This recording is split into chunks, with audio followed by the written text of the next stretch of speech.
Peggy 18.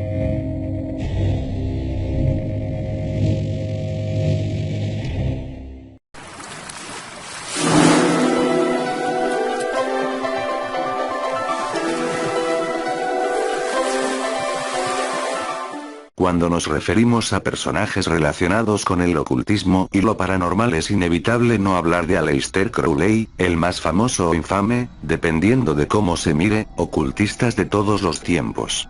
Es bien cierto que se necesitarían libros para escribir sobre su enigmática vida, y sus relaciones con la élite y gobiernos mundiales. Él fue un aclamado mago y profeta involucrado en rituales sexuales con miembros de las más altas clases sociales, quien se dice que se comunicó con el mismísimo diablo, y participó en verdaderos rituales mágicos donde los protagonistas eran animales y personas torturadas y asesinadas. Esto es simplemente una introducción a la enigmática y escabrosa vida de Crowley, que para muchos se trata de una auténtica aberración de la humanidad, pero que para otros era sin duda un hombre extraño y misterioso, considerado un héroe. Él fue mundialmente conocido como el hombre más malvado del mundo, y al parecer disfrutó de este papel. Los inicios de la bestia. Aleister Crowley nació el 12 de octubre de 1875, en Leamington, Warwickshire, Inglaterra. Su nombre real era Edward Alexander Crowley. Su padre era un acaudalado cervecero, además de un puritano acérrimo. Sus padres veían el sexo como uno de los peores pecados capitales. Ya desde joven Aleister mostraba formas, rebelándose contra de las creencias de sus padres durante la mayor parte de su vida.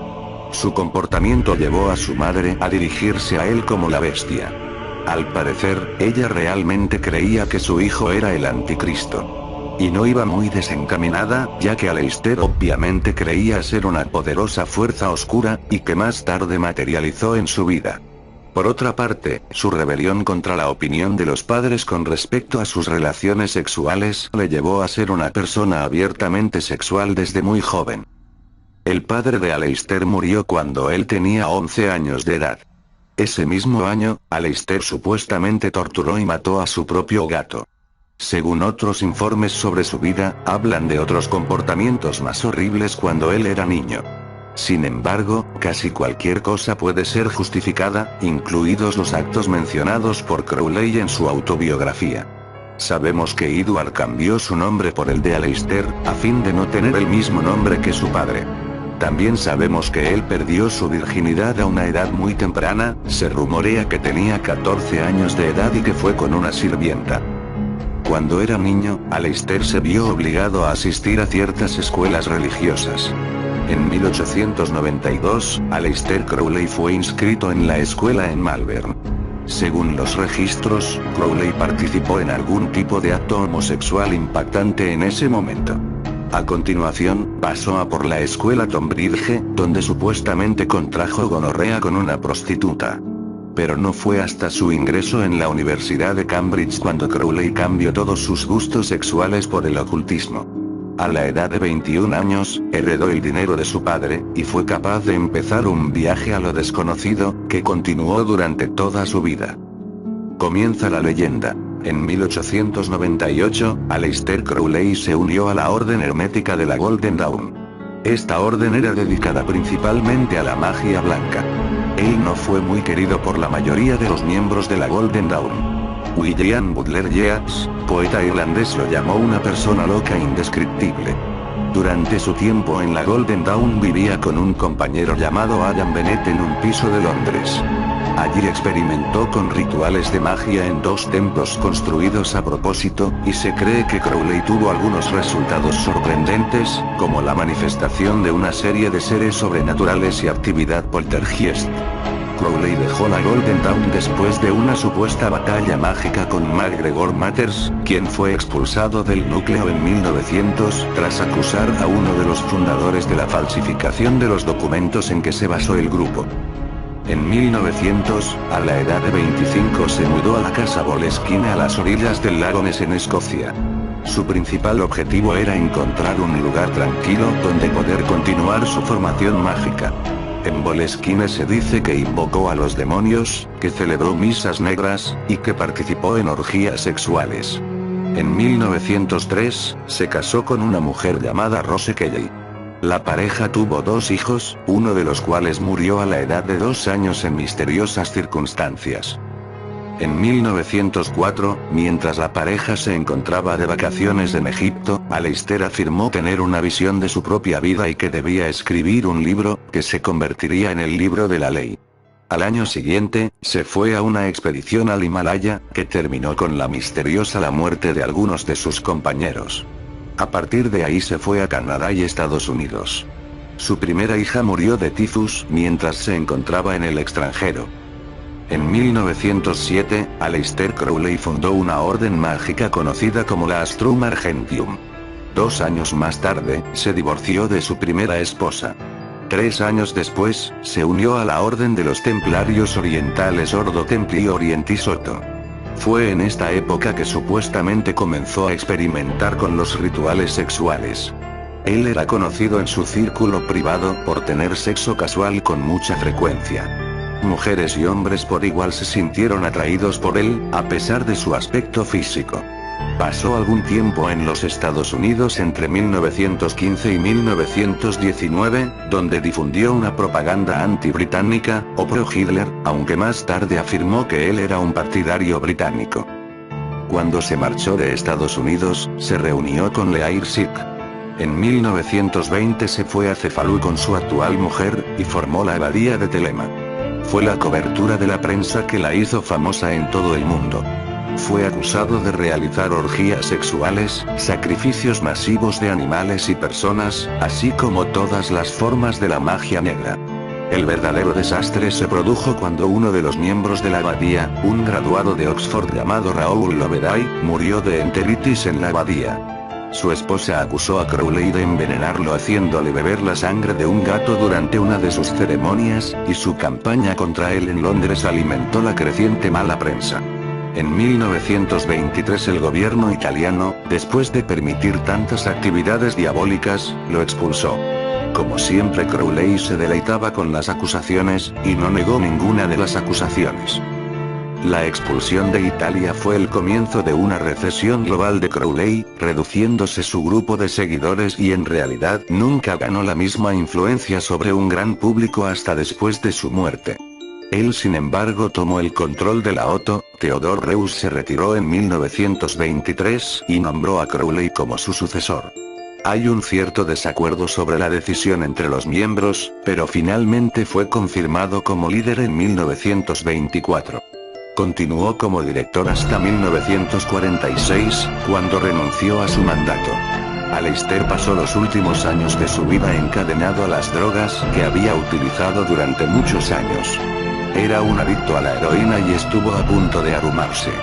Crowley murió en Hastings el 01 de diciembre de 1947 a los 72 años, todavía era un consumidor de heroína en ese momento, tomando una dosis que habría matado al menos a 5 personas. Hay varias historias sobre su muerte, una es que murió solo, por otra historia es que sus últimas palabras fueron una maldición para su médico al no darle heroína. La historia continúa diciendo que el doctor murió el 2 de diciembre de 1947, un día después de Crowley. Otra historia dice que sus últimas palabras fueron: "Estoy perplejo". La realidad es que él fue incinerado y sus cenizas fueron entregadas a sus leales seguidores. La abadía de Telema. La abadía de Telema se refiere a una pequeña casa que se usaba como centro del templo y espiritual fundada por Aleister Crowley y Leair Sikh en Cefalú, Sicilia en 1920. Se describe como una especie de antimonasterio, donde la vida de sus habitantes era haz lo que quieras. Esta utopía idealista iba a ser el modelo de la comunidad de Crowley, además de ser un tipo de escuela de magia, dándole la denominación Collegium de Spiritum Sanctum, una universidad hacia el Espíritu Santo. El programa general incluía adoraciones diarias al sol, un estudio de los escritos de Crowley, la práctica del yoga y rituales regulares que iban a ser grabadas, así como el trabajo doméstico en general. El objetivo era que los estudiantes se dedicaran a la gran obra de descubrir y manifestar su verdadera voluntad. Crowley había planeado transformar la pequeña casa en un centro mundial de la devoción mágica y tal vez para ganar los derechos de matrícula pagados por los acólitos que buscaban una formación en las artes mágicas, estas tarifas ayudarían a promulgar telema y publicar sus manuscritos. Gran influencia de Crowley en la música rock. Crowley ha tenido una gran influencia en la música rock moderna. Desconocido para la mayoría de las personas, gran parte de la música idolatrada por muchos fue escrita y cantada por devotos seguidores de Crowley. El guitarrista Jimmy Page de Led Zeppelin es un devoto seguidor de Aleister Crowley, quien proclamó Crowley como la Bestia 666. En 1971, Jimmy Page compró la casa Boleskine de Crowley a orillas del lago Ness, donde Crowley practicaba sus infernales rituales, incluyendo sacrificios humanos. Según cuentan algunos, Page realizaba rituales de Crowley durante sus conciertos. Su canción Stairway to Heaven tiene claras referencias a la Reina de Mayo, que es supuestamente el nombre de un poema horrible escrito por Crowley. Así que algunas de las canciones de Led Zeppelin eran procedentes del ocultismo y la escritura automática, incluyendo la popular Stairway to Heaven. SGT. Pepper's Lonely Hearts Club Band. La portada del álbum del SGT. Pepper's Lonely Hearts Club Band de los Beatles mostraba una imagen que, según Ringo Starr, la gente le gusta y admira. Paul McCartney dijo que la portada del álbum era un retrato de todos sus héroes, y que aparecía el propio Aleister Crowley. Según John Lennon, la idea del disco era haz lo que quieras, que era precisamente lo que enseñaba Crowley. En la parte trasera del álbum 13, Jim Morrison y los otros miembros de The Doors aparecían posando con un busto de Aleister Crowley. David Bowie se refirió a Crowley en su canción Kicksand, del álbum El hombre que vendió el mundo. El músico Graham Bond pensó que era hijo ilegítimo de Crowley y grabó álbumes de rituales satánicos con su banda Holy Magic. Sting, ex miembro de Police, ha pasado muchas horas estudiando los escritos de Crowley. Steve Waters, vocalista de The Ad Boys y The Lords of the New Church, tenían una canción titulada Haz lo que quieras / esta es la ley, según la propia filosofía de Aleister Crowley. El gurú del LSD Timothy Leary era un entusiasta de Crowley. Él dijo: he sido un admirador de Aleister Crowley.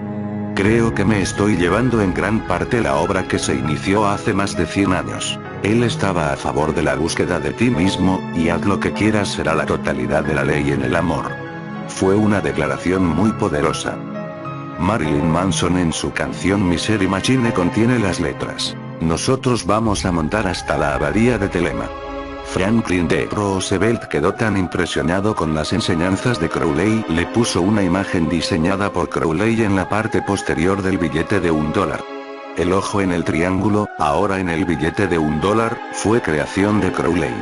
Es el ojo de Horus mirando a través de la pirámide, lo que significa que un día todos estaremos vigilados por el gran hermano bajo el nuevo orden mundial. La realidad supera a la ficción.